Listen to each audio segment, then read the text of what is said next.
Dami younger. Yo. Umisa Welcome back sa number 1 male podcast sa buong Southeast Asia at sa buong mundo. Anti-Support Social Club. Let's go. Kung gusto nyo mapanood yung mga full episode and videos namin, visit us on Instagram and Spotify. Yeah. On our website as well, antisupportsocialclub.com. Well, nandyan na lahat. Wala na ka nang hahanapin pa. Nga pala, Ano? Soy sa daw, General ng Soy Army. Ay, ikaw pala yung Soy? Yeah. Kamusta yung mga sundalo ko dyan? Ingat kayo palagi. Ang puso natin nasa mga magsasaka, agrikultura, fuck you lahat ng mga korupsyon dyan sa Putang ina nyo! Josh on point mga para sa lahat ng social media.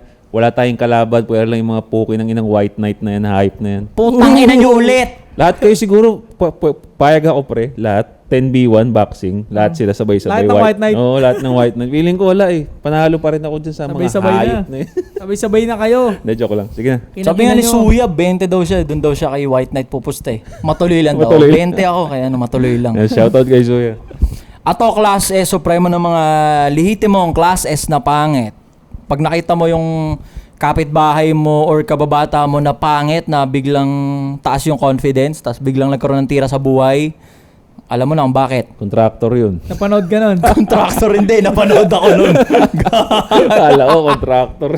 Dadako na tayo ngayon sa Q&A. May tanong! Comment down below kaya pasok kayo sa official Telegram group namin, Anti-Support Social Club. Wala kaming binibenta doon na imaginary product na Words of Wisdom, kung limited slots. Wala. Pasok kayo doon, tas doon nag-i-interact. Parang may 1,000 members doon na po. Ayoko sumali dyan kasi nag-aaway-aaway mga ulol eh. 1,000 members pre. Araw-araw pre, sasagutan sila. Minsan kiniklear message ko eh. Nalilimutan, ano ba yung pinag-uusapan na nga? Nag-aaway-aaway po, tangina nyo. Ayoko sumali dyan kasi kayo daw yung mga high value males so called sa TikTok. High value male, so Alta called tay sa... gutom. Eto na, may tanong nga galing kay Sonny, kay Sunny, Ito, soy natin to. Sir, may tanong lang po ako. Ano kaya pwede kong gawin sa ka-live-in partner ko? Kasi buntis siya. Imbis alagaan yung baby sa tiyan niya, mas pinipili niya laging mag-inom pa.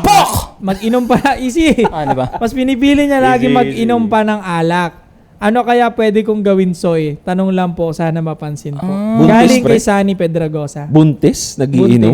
Nagiinom. Irresponsableng motherfucker na bitch! Ano daw, easy lang. Okay. Ano daw gagawin ni Sunny sa sitwasyon niya? Ikaw muna ito. Panghuli natin to. Bilang Pang-iwas may cancel. ka-live-in ako, 3 years na kaming live-in ng Buntis? partner ko. Hindi buntis, pero live-in. Oh. Live-in. Di ba, uga ko pre. Pero live-in. 3 years na kaming live-in ngayon. Okay. Pag ang babae ni live-in mo, tapos hindi na unlock yung parang asikaso, motherly energy ng babae, nagpapasok ka sa bahay ng pokpok. Pokpok yun. Oo, para sa akin, pokpok, immoral, irresponsableng babaeng bitch. Actually, no? Kasi dapat pagka nag-live-in kayo, Oo. dapat nga matik yung babae, papakita niya na yung wifey material. ganun wifey sa amin. material attitude niya. Pero parang hindi. Mas lalala yun, pre. Yeah. Ngayon, mag-amplify yun pag pinakasalan mo yun. Kasi Talaga. yung kasal nga sa kanila, parang ano yun sa kanila eh. Gift, Parang reward. renda sa leg mo na ina mo, kontrolado kita, pinakasalan mo ako eh. Oo. Misogynist. Yun na yun, pare. Ina-amplify mo yun. Ako sa akin, ganun, nung nag-live-in kami, ganun, na-unlock yung ano niya, mas nag-level up siya as babae. Ito na talaga, gusto kong mapangasawa, ganun. Ngayon, yung babae na ka-live-in niya, Yeah. ang tanong, nabuntis niya ba yan while magka-live-in sila? Or nag-live-in sila kasi nabuntis niya? Kasi magkaiba yon. Pwedeng nabuntis niyan sa gimikan, pwedeng nabuntis niyan sa kung saang maling lugar, tsaka ni-live-in kasi nga nabuntis niya na. Diba? Sa madaling sabi, pokpok na babae yun, palpak na babae yun. Nag-live-in ka ng out of responsibility yan, papanagutan ka yan, hindi ko tatakbuhan yan. Ngayon, error na yung babae agad.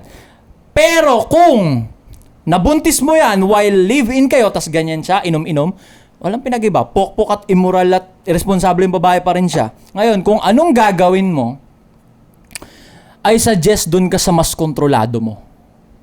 Which is? Paghandaan mo yung kapanganakan, no, magiging tagapagmana mo. Paano nga, nagiinom, nagigimik, baka mapano yung bata.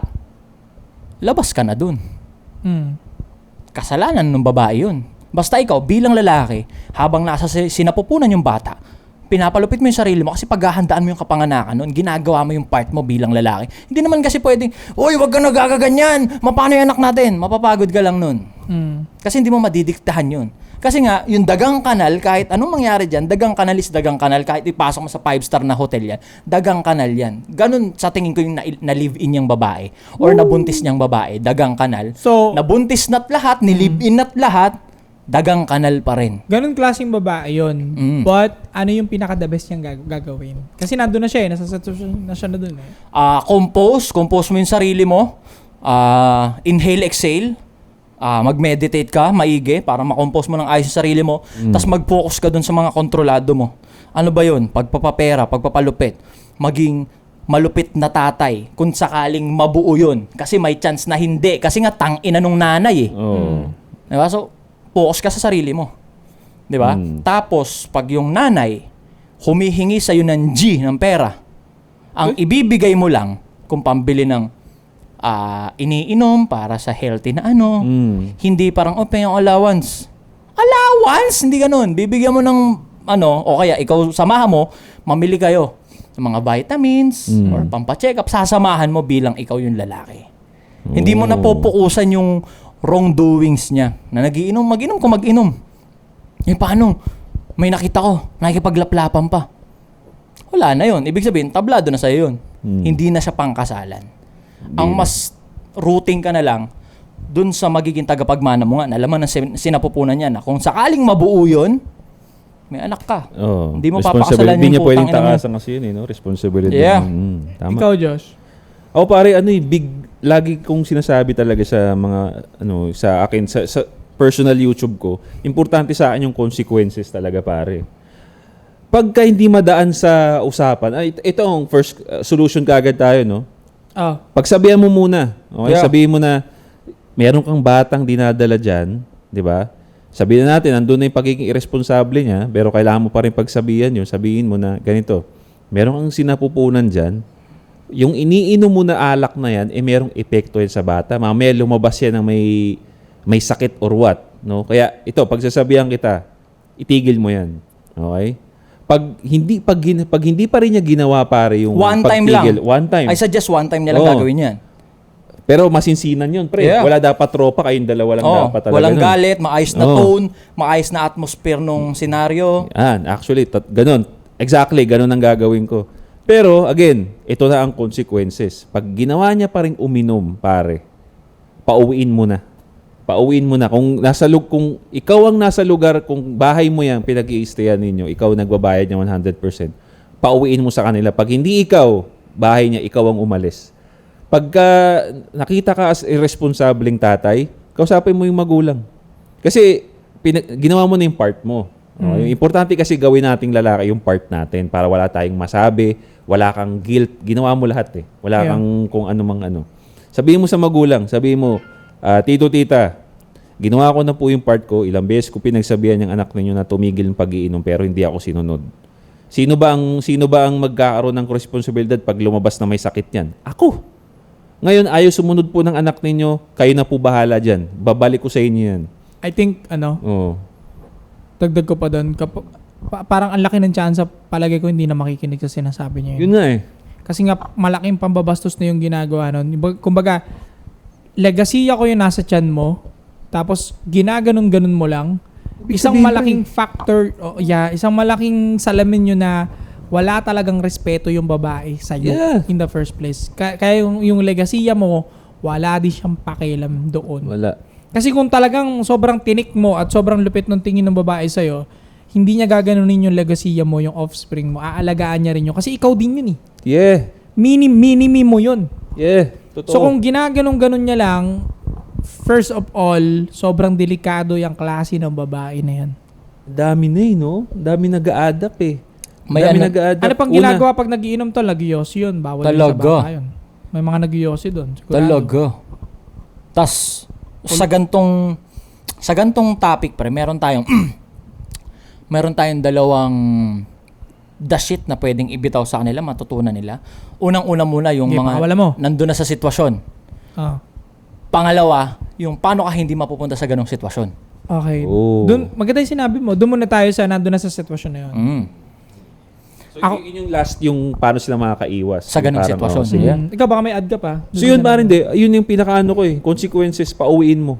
Para malaman din, maganda kasi dito, isa rin sa pagkukulang ng mga lalaki din kasi yung communication. Lagi tayong takot sa communication. Which is, sa communication pare, dyan mo unang papakita sa babae, sa pamilya ng babae na meron kang authority bilang lalaki. Hindi ka takot pa ipag-communicate. Correct. Doon pa lang sa simpleng handshake sa tatay, mapapakita mo agad, o tay, hindi ako susupot-supot, nakatingin pa ako nag-handshake sa'yo. Oh. Lalaking lalaki ka. Mararamdaman yun. Oo, mararamdaman yun. So, doon pa lang pare, kailangan, lalo pa, hindi pa kayo kasal, kailangan ma-imprint mo agad sa mga magulang na ginagawa ko po yung part ko, hindi ako sumusunod ng anak nyo. Ngayon, hindi sumusunod yung anak nyo sa akin, balik ko sa inyo yan. Sa inyo na yan. Correct. Sabihan nyo na lang ako, kontakin nyo ako pag nanganak na yan, willing ako magbigay dyan. Wala akong mimintis na araw na sustento dyan. Pero yung sakit ng ulo, ayoko po dyan. Ngayon, kung gagawin nyo po yung part ninyo bilang magulang, pagsasabihan nyo, ito, papromise nyo sa akin na hindi niya nagagawin yan. Okay, sige, pag-usapan natin ulit. Di ba? Kasi ako, ito rin, maganda rin umiinom yung babae. Baka naman kasi, ikaw bilang lalaki, mabisyo ka din. Ayan. Nire-reflect Ayan. lang din niya. Tignan din natin yan. Para Oo. patas. Okay. Diba? So, baka nagre-reflect din sa'yo. So, kung gusto mong sumunod yung babae, ito naman, baka naman hindi nagyoyosi yung, or hindi nagbibisyo yung nag-message sa'yo. So, disregard mo to. Pero para doon sa mga lalaki na nakaka-experience ng gano'n, mabisyo yung babae ninyo, check nyo yung sarili nyo rin. Baka kasi ginagaya ka ng babae mo. Ayan. Diba? Panay labas ka rin sa mga tropa mo. So, ginagantihan ngayon siya ng babae. May Baka ganon. lang. Ito lang, worst case scenario lang naman to. Hindi natin maalis yan. May ganun Oo, din talaga. oo. So, baka ginagantihan ka ng babae mo. So, bago mo pagsabihan yung babae mo na tumigil, ha? Kasi susunod yan sa'yo eh.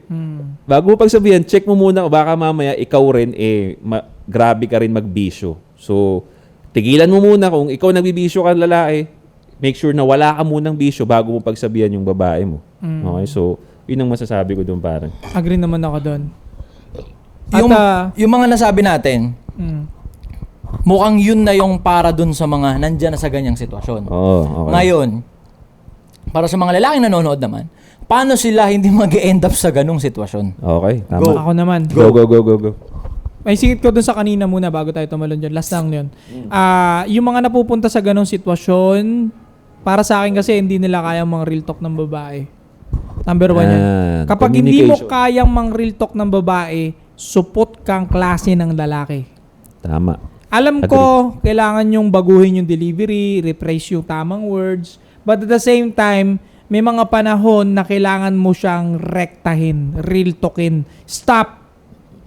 Wag yan. Kailangan may mga ganun salita ka. Ayoko niyang ginagawa mo na yan. Totoo. Katulad ng sinabi ni Josh kanina, if you continue that shit, wala na ako sa buhay mo. Ultimatum. Ngayon, pag hindi mo na bibigay yun, hindi mo na papangatawanan yun, wala kang kwenta, ikaw ang nagpunta sa sitwasyon mo na yan. Yan, totoo. So, para hindi ka mapunta sa sitwasyon na yon, alam mo dapat kung paano mo ilalagay yung preference at standard mo sa babae. Alam mo kung paano mo ilalatag yung boundaries mo. isa pa lang. Umpisa pa lang. Hindi ka na makakarating sa ganyan. Kaya dumating yan sa ganyan, kamalian mo rin bilang lalaki yan. May dumating na rin sa buhay ko na sobrang crazy chick, sobrang wild shit pare, pero hindi niya magawa yung ganung shit niya sa akin. Kasi nalatag mo kaagad no? Ito Umpisa yung pa lang. boundaries ko. Oo. Pero, may time na talagang kakawala pa rin pipitik-pitik pa rin pagka-crazy niya. Talagang hindi niya mapigilan, lumalagpas pa rin sa boundaries. Kaya hindi nagiging okay yung ano namin. Pero, may nakita ko certain period of time na nagawa niya. Kaya nga lang, may mga time na kumakawala pa rin metamorphosis niya.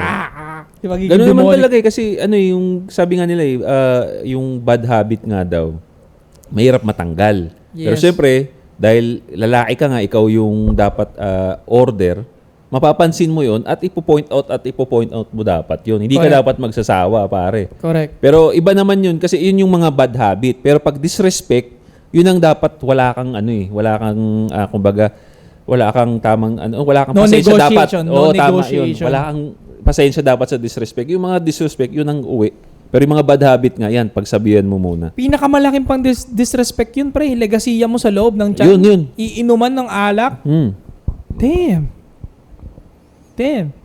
Kumbaga, tangina, walang negotiation sa akin yun. Sobrang disrespectful sa akin nun.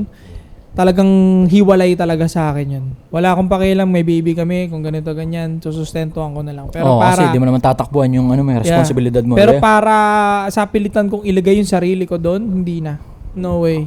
So para sa'yo pare, para maiwasan nila, dapat umpisa pa lang, ilatag na nila yung Ilatag mo boundaries yung boundaries nila. mo, yung ayaw mo, be firm, be strict, at sabihin mo talaga pagka lumalagpas sila doon sa linya, walang nakakatakot doon. Ang mga takot lang doon is yung mga nagpe-pedestalize ng babae at takot maiwanan. Kaya Right kami namama, no? Kaya kami namama. Kaya kami Correct. namama, parang binabastos ka kasi tangina good boy ka eh. Correct. Tangina Correct. sinasakop ka tuloy na imbis na ikaw yung nananakop. Correct. So, Ikaw sa tingin mo? Para paano maiwasan yung mapunta Oo. sa ganong sitwasyon, babalik tayo dun sa pinaka-core, pinaka-damdamin ng Anti-Supot Social Club. Huwag kang supot. Kasi pag di ka supot, Yeah. malupit ka. Kunyari, para sa akin kaya niya na tagpuan yung ganong babae kasi ganon din yung brakitan niya. Yeah, exactly. Na sure ako, na-meet niya yon sa maling lugar, sa inuman or sa club. Ibig sabihin, bilang lalaki, kung nandun ka, nung mga panahon na yon, yun yung brakitan mo. Yun at yun lang So, din. ikaw pa rin yun. Kasalanan mo na naman. Ba't ka naka-encounter? Para maiwasan mong makarating sa ganong phase, kumbaga, sa murang edad, 16 yan, 16 yung napag-usapan natin kanina, malupitin mo na. Maging malupit ka na agad. Hindi naman agad sa pera yan eh. Diba? Yung thinking mo lang. Kasi hindi ka nga naman mamamain kung strong and stand firm ka mag-isip, di ba? Hindi ka I agree. mamamama ng mga ganong klaseng babae. Yeah. Tsaka kung may, kunyari, libog at libog lang, nandyan eh, tutukay na boss, sayang. Kung, para sa akin, hindi ka makakadisgrasya kung okay kang mag-isip. Kakondom ka, or kung alam mong, kasi maaurahan mo naman yung babaeng, hindi dapat buntisin. oo papapatsupain mo lang yan, mga ganon, di ba? To. Hindi mo titirahin yan, parang ganon. Kaya the best nga, huwag kayong magde-decide mag-anak if alam nyong supot pa yung sitwasyon mo. Alam mo Yeah. supot pa yung utak mo. Oo. Kasi Legit, yeah. doon nagkakamali ng buntis yung mga lalaki if alam pa nila hindi pa fully develop yung mindset nila.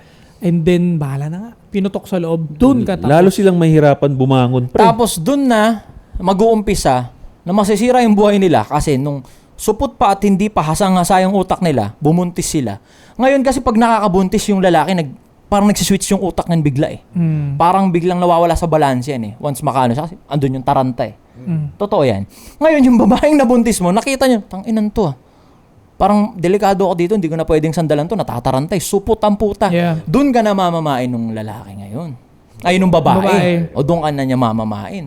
Doon ka na parang mahirapan kang bumangon nun kasi parang andun na yung pressure na kailangan mo ng pera, baka pag nanganak na yan, tapos may babaeng ng mamama sa'yo na ewan, doon ka na mahirapan makaahon pa ulit. Para kang nagpapalutang na lang sa dagat na hindi ka na nakasakay sa barko or kung ano man talagang hirap na hirap ka ng makaan. Pepe lang naman kaya nilang pang-control sa'yo, pre. Pagka once na hindi ka naman na sa pempem nila, wala naman. Wala na. Actually, Ako yeah. dun ako nasupot dati. Yeah. Nung pangapanahon 20 years old Focus mo, ako. Pepe, no? Hindi, ganun nga. Parang nangyayari, ang sama ng ugali niya sa akin, pero dahil gusto ko nga makasibak that time, dahil syempre 20 years old, 19 years old, tigas na tigas lagi, mo Yes, dyan, sir. Yeah, tigas yeah. na tigas lagi edits mo niya, kahit tumatlo, umapat ka, di ka papagod eh. Ang dami mong energy, ang taas ng testosterone mo, pre, sagad. Totoo. So ako, hindi ko mahina pa yung laban ko sa urge, yung urge ko doon Control para mo. pigilan yung bembang. So, kahit masama ugali niya noon, kahit hindi ko pa dapat siya kibuin dahil pangit yung pinakita niya sa akin, kailangan ko siyang kibuin dahil gusto ko siyang sibakin ka. Doon niya ako na babastos lalo. So, kung hindi ka niya kayang paikutin sa pempem niya, wala na siyang ibang power sa'yo. Tandaan mo yan. Tandaan mo yan. Yeah. Yun lang yun. Natitigasan ka lang kasi sa mga maling sitwasyon. Pero kung nakokontrol mo yung edits mo, hindi ka makokontrol ng babae. Tandaan mo yan. Kahit kailan. Kahit Yep. kailan. Mahalagang mahalaga bilang lalaki, dapat ma-realize mo na yun nga, na yun lang yung meron sila. Yun lang. Yun Huwag mo lang siyang yung i-sex. meron Huwag mo sila. siya i-sex. Pag masama ugali niya sa'yo, kaya mo, huwag mo i-sex. Ano ba? Pag sinex mo siya ng maangas siya sa'yo, tapos ka. Oh. Tapos, Sobra. Papaikutin ka niya gamit yun. Gumawa ka ng tanga. Diba? Pagka sa tuwing nag-uugali siya, di kita pagbibigyan, gaganon-ganon siya sa'yo. Angas-angasang ka niya. Tuwing hawa ka mong ganon, gaganon-ganon siya sa'yo. Ganon ginagawa sa akin dati Kaya alam ko yan Kasi ang alam nila, sex lang. Magbuka ka lang ako dito, okay na ulit yan Kasi ikaw gustong-gusto mo naman, so gagawin mo lahat ng gusto niya ngayon. Wala. Yari ka talaga. Zero ka.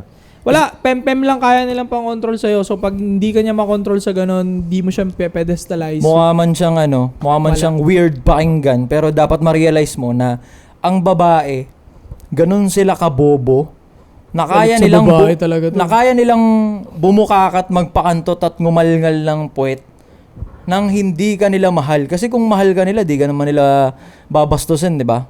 Like for example, yung naging example niya kanina, nakupal sa kanya pero nagpapakantot, namamanipulate tuloy siya.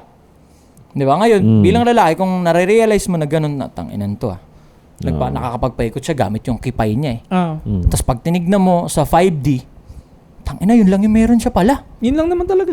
Yun lang pala yung cellphone ko yun Yun lang pala yung meron siya. Ngayon, ikaw bilang lalaki, hindi ka na putang inang yan kasi cellphone ko. Putang inang yan. Di bilang lalaki, di ka na basta-basta mapapaikot. Pag alam mong pek-pek lang pala yung meron to. Pek-pek lang pala yung meron sila. A disclaimer para naman to sa girls, para naman di sila mabutthurt ng sobra. Kinakausap kasi namin doon directly lalaki. Sa alam naming mas mauunawaan kami ng sagad at mas mabilis. Pero hindi namin technically sinasabing pem-pem lang talaga yung meron kayo. Pero marami talaga kayong aspetong kayang iambag sa aming mga lalaki. Like nurturing, pag-aasikaso, yung mga ganun. Hindi kayang ibigay ng kapwa-tropang lalaki yun. At peace of mind. Iba pag hinaplos ka ng babae, tol Yung gusto mong magpaantok.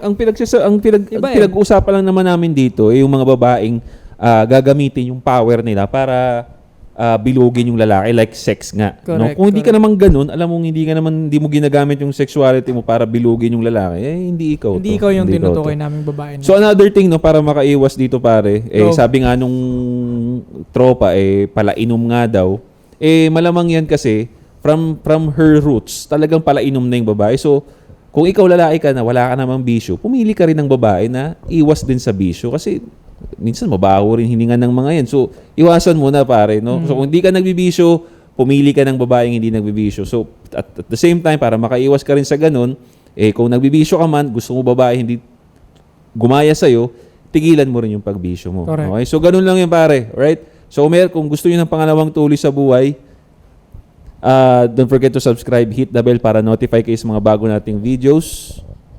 At yun nga, meron tayo sa Visit us on Instagram, Spotify, and antisupportsocialclub.com on our website. Kung gusto niyo mapanood yung buo Yeah. buo. pare. So, yun. Kung may mga comment kayo sa mga pinag-usapan namin, iwan yun sa baba. Binabasa namin yan. Anti-Support Social Club will be right back. Binabasa Fuck namin you yan. lahat ng mga Binabasa kumakot namin doon yan. sa Kala grupo kasi nila mal-edukado tayo. Hindi tayo marunong magbasa Comment nyo. Binabasa namin Palitan yan. si Ato ni Moose. Andiyan pa rin si Ato.